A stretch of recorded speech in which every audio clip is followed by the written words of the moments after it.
তারপরে অঙ্কটা দেখি। ধ্রুবদের বাগানে যতজন বাগান পরিষ্কার করছিল প্রত্যেককে ততগুণ 30 টাকা দেওয়া হলো। যদি মোট 1080 টাকা দেওয়া হয় তবে কতজন বাগান পরিষ্কার করছিল? ঠিক আছে, তাহলে ধরে নিলাম জন বাগান পরিষ্কার করছিল। বাগান পরিষ্কার করছিল, জন বাগান পরিষ্কার করছিল। ঠিক আছে, তাহলে জন যদি বাগান পরিষ্কার করে, তাহলে জন যদি বাগান পরিষ্কার করে, তাহলে জনকে ততগুণ 30 টাকা, মানে একজনকে দেওয়া হয়েছে ইন্টু 30, কারণ জন আছে, প্রত্যেককে তত গুণ করে টাকা দিয়েছে। তার মানে একজনকে কত টাকা দিয়েছে? জন আছে, ততগুলো 30 টাকা দিয়েছে, তাহলে একজনকে দিয়েছে 30 ইন্টু টাকা। তাহলে জনকে কত দিয়েছে? জনকে দিয়েছে ইন্টু 30 ইন্টু টাকা। একজনকে এত টাকা দিয়েছে, এখানে বলেই দিয়েছে প্রত্যেককে 30 টাকা, প্রত্যেককে তত গুণ 30 টাকা, গুণ 30 টাকা দিয়েছে একজনকে। তার মানে একজন পেয়েছে 30 ইন্টু টাকা। তাহলে জন কত টাকা পেয়েছে? ইন্টু 30 ইন্টু টাকা। তাহলে টোটাল কত পেয়েছে আমাদের হিসাবে? এটা। আর অঙ্ক কত বলেছে? এটা। আমরা ওটা দুটো ইকুয়াল লিখে দিলাম। তাহলে দেখো into 30 into 1080, square 30 equal to 180। Square, এটা কি ফর্ম্যাটে এসছে? স্কোয়ার, এটা দেখো, এটা কিন্তু স্কোয়ার প্লাস প্লাস সি ফর্ম্যাটে কিন্তু নেই। এই ফর্ম্যাটে কিন্তু এটা লেখা হয়নি। বেশ, সব সময় যে দ্বিঘাত সমীকরণে লেখা যাবেই তার কোনো মানে নেই। দেখো আমাদের মাঝে মধ্যে এরকম দিয়ে দেবে যে x+1 এরকমভাবে দিয়ে দেবে, বলবে যে অ্যাকচুয়াল দ্বিঘাত সমীকরণের মতন করে দেখাও। তো আমাদের জাস্ট ক্যালকুলেশন করতে হবে কি না, প্রথমে এই দুটোকে গুণ করবো, তারপরে এই দুটোকে গুণ করবো। তাহলে এটাকে গুণ করলে কি হবে না, square plus 3x plus x minus square minus 2x equal to 15, বা স্কোয়ার প্লাস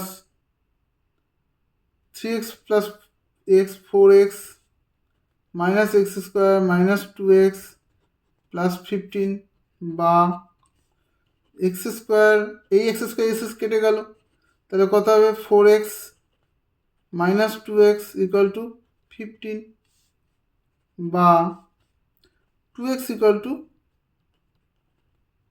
15, তাই তো? তা 2x ইকুয়াল টু 15। তার মানে দেখো অ্যাকচুয়ালি কিন্তু এটা কিন্তু আমাদের অ্যাকচুয়াল দ্বিঘাত সমীকরণ হিসেবে লেখা গেল না। তাহলে আমাদের এখানে লিখতে হবে অ্যাকচুয়াল দ্বিঘাত, আমার হাতে লেখা খুব বাজে, সমীকরণে লেখা যাবে না, এটাই অ্যান্সার হবে কিন্তু। হ্যাঁ, এটাই হবে। তাহলে আমি যদি সেটাকে যদি করি তাহলে কী হবে, এখানে স্কোয়ার মাইনাস 4x, দেখো a plus B whole square formula লিখতে পারি, কত হবে x³ মাইনাস 4x প্লাস 4, বা আমি এই -4 কেটে দিলাম, এই 4 কেটে দিলাম, তাহলে কত পড়ে থাকে x² minus x³ minus x³ equal to 0 পড়ে থাকে। বা আমি যদি এক্সটাকে কমন নিই তাহলে কত হবে, এক্সটাকে কমন নিলে কী পড়ে থাকবে না x মাইনাস x² পড়ে থাকবে ইকুয়াল টু 0, বা আমি কিন্তু লিখতে পারি x² minus x equal to 0। প্রথমে এতটা না ভেঙে এটা লিখি, মাইনাস কমন নিলাম, x² আগে প্লাস হবে, এক্সের আগে মাইনাস হবে, মাইনাসটা কমন নিয়ে নিচ্ছি, 0 হবে, কারণ এক্সটা এদিকে তো এক্স ডিভাইডেড বাই এত হবে, তাই না? এত এত হবে, তাহলে বা minus x square minus x equal to zero, বা মাইনাসটা এদিকে আমি নিয়ে চলে মানে এনলে কী হবে, minus x square x equal to zero, বা আমরা এটাও লিখতে পারি, মানে আমি জাস্ট ভেঙে লিখছি আর একবার, minus x equal to zero. এটাকে কি এরকম লেখা যেতে পারে যে এক্স স্কোয়ার মাইনাস এক্স, এটাকে কি এভাবে লেখা যেতে পারে যে one into x square minus one into x মানে plus minus one into x, এটা ভালো করে লিখি, one x square plus minus one into x plus zero equal to zero. এটা বা লিখলাম আমি, এটা বা। তার মানে কি দেখো এখানে এ এক্স স্কোয়ার প্লাস এটা বি এক্স প্লাস সি, এই শূন্যটা সি, সি শূন্য লিখতেই পারি, কেন না শূন্য তো বাস্তবের মধ্যে পড়ে, শূন্য কিন্তু একটা বাস্তব সংখ্যা, তাই তো, শূন্য মানে কিন্তু একটা বাস্তব সংখ্যা। তাহলে তাহলে আমি কিন্তু লিখতেই পারি, সিটাকে শূন্য লিখতেই পারি, এবং দেখো জিরো। তার মানে কি, তার মানে অ্যাকচুয়ালি কিন্তু এটা কিন্তু দ্বিঘাত সমীকরণের রূপে লেখা আছে, দ্বিঘাত সমীকরণে লেখা যায়। ঠিক আছে, তো এইভাবে অঙ্কগুলো করতে হবে। এখানে শুধু আমরা মানে এই অঙ্কগুলোতে আমরা শুধু সমীকরণের আকারে লিখলেই হবে, আর সমীকরণটা করে দেখাতে হবে না, এরকমভাবেই বলা আছে এবং আমরা এভাবেই করলাম। মানে শুধু শুধু অঙ্কগুলো করে সময় নষ্ট করে, হ্যাঁ, আর যদি কোথাও ভুল করে থাকো তাহলে তো সেখানে আবার নাম্বারটা কাটা যাবে, তো আমাদের অত করার দরকার নেই, আমাদের যেটা বলেছে সেটাই করব, তাই না? ওকে, তো আমরা এইভাবে আমরা অ্যাকচুয়াল দ্বিঘাত সমীকরণ অঙ্কগুলো করবো বা সেগুলোকে সমাধান করব, কেমন? আমি আরেকটা অঙ্ক একটু করে দেখাই, আমার ইচ্ছা হচ্ছে তোমাদের আরেকটা অঙ্ক করে দেখাই।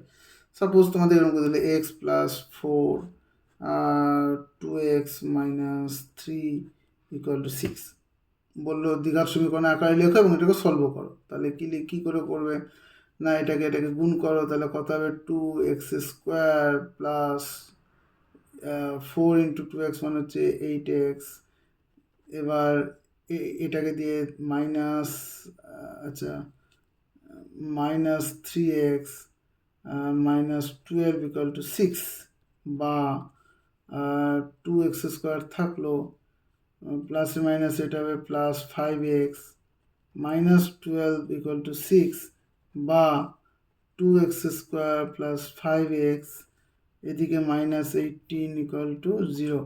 তাহলে এইটিনকে আমি যদি দুই নয় তিন তিরিক্ষে নয়, তাই তো, তো তিন তিরিক্ষে নয়, আর একটা আমার কাছে এই দুইটা আছে। আচ্ছা, একটা জিনিস আমি এখানে দেখিয়ে দিই, এই অঙ্কটা করলাম ভালো হলো, এই অঙ্কটা মানে না করলে একটা জিনিস বলা হতো না, সেটা হচ্ছে আমরা এতক্ষণ কি দেখেছি, আমরা এতক্ষণ দেখেছি যে সি মানে আমরা এতক্ষণ a x square plus b x plus c, আমরা এটাকে না অলওয়েজ এতক্ষণ পর্যন্ত আমরা যতক্ষণ অঙ্ক করেছি সলভ করেছি তখন এটাকে ওয়ানই পেয়েছি, সিতে একটা ভ্যালু পেয়েছি, বিতে একটা ভ্যালু পেয়েছি, কিন্তু এর ক্ষেত্রে শুধু ওয়ান অ্যাজ এ ভ্যালু পেয়েছি। কিন্তু এই প্রথম আমরা এখানে ওয়ানের বদলে আমরা কিন্তু পেলাম টু, দেখো টু এক্স স্কোয়ার, এখানেও যেটা থাকবে সেটা সি এর সঙ্গে গুণ হবে। এখানে এই টু আর এইটিন এই দুটোর কিন্তু একসঙ্গে লসাগু করবো, অর্থাৎ টু ইন্টু এইটিন এই টোটালটার লসাগু করবো। তার মানে অ্যাকচুয়ালি কত লসাগু করবো, অ্যাকচুয়ালি করবো 36-এর লসাগু। তো আমার তো এখানে দুই অলরেডি আছেই, আবার গুণ করে সেটা মানে আমি দুইটাকে যদি গুণ করি দুইটাতে ভাগও করতে হবে, তো আমি দুইটাকে হালকা আলগা করে রেখে দিলাম, আমি শুধু 18-র লসাগু করছি। 18 লসাগু কত হবে, 9 দুগুণ 18, তিন তিরিক্ষে 9, তাহলে আমার 2 into three into three into three আর এই টুটা ইন্টু টু, তাহলে কত হবে এই, তাহলে এতগুলো। এবার এগুলোর যোগফল বিয়োগফল করে আমাকে 5 বার করতে হবে, বি বার করতে হবে। দেখা যাক তিন তিরিক্ষে 9, 2 দুগুণ 4, তাহলে আমি এটাকে লিখতে পারি 9 ইন্টু 4, 4 9 36, লিখতে পারি তো। দেখো 9 থেকে 4 বাদ গেলে 5 পড়ে থাকে, তাহলে আমি এটা কিন্তু এভাবে লিখতে পারি, বা 2x² মাইনাস প্লাস 5টাকে আমরা লিখতে পারি 9 minus 4x minus 18 equal to 0, লিখতে পারি তো এটা। বা আমরা এটা লিখতে পারি 2x² plus 9x minus 4x minus 18 equal to 0, বা 2x² বা আমি যদি এক্সটাকে কমন নিই তাহলে কি পড়ে থাকবে, 2x পড়ে থাকবে প্লাস 9 পড়ে থাকবে। আর এখান থেকে আমি যদি 2টাকে কমন নিই তাহলে কি পড়ে থাকবে, x পড়ে থাকবে আর 9 পড়ে থাকবে, ইকুয়াল টু 0 হবে। বা 2x9, 2x পড়ে থাকবে, দেখো 4, আমি 2 কমন নিচ্ছি, তো 2x পড়ে থাকবে, তাই দুটোতেই 2x প্লাস 9 2x প্লাস 9 আছে, তাই 2x প্লাস 9টাকে কমন নিয়ে নেব না। 2x plus 9 into x minus 2 equal to 0, তাহলে বা আমরা লিখতে তাহলে আমরা লিখতে পারি তাহলে 2x প্লাস 9 ইকুয়াল টু 0, বা x মাইনাস 2 ইকুয়াল টু 0। তাই যদি 2x প্লাস 9 যদি 0 হয়, তার মানে x ইকুয়াল টু মাইনাস 9/2 হবে। আর যদি x মাইনাস 2 ইকুয়াল টু 0 হয়, তাহলে x ইকুয়াল টু 2 হবে। এখানে কিন্তু বলে দেয়নি যেটা গাছের সংখ্যা না মানুষের সংখ্যা, কিচ্ছু বলে দেয়নি, ফলে আমাদের দুটো ভ্যালুকেই রাখতে হবে। ফলে আমাদের এখানে লিখতে হবে অতএব x ইকুয়াল টু মাইনাস 9/2 অথবা প্লাস 2, এটাই অ্যান্সার। ঠিক আছে, তা আমরা অ্যাকচুয়াল দ্বিঘাত সমীকরণটা আমরা অনেকটাই শিখে নিলাম।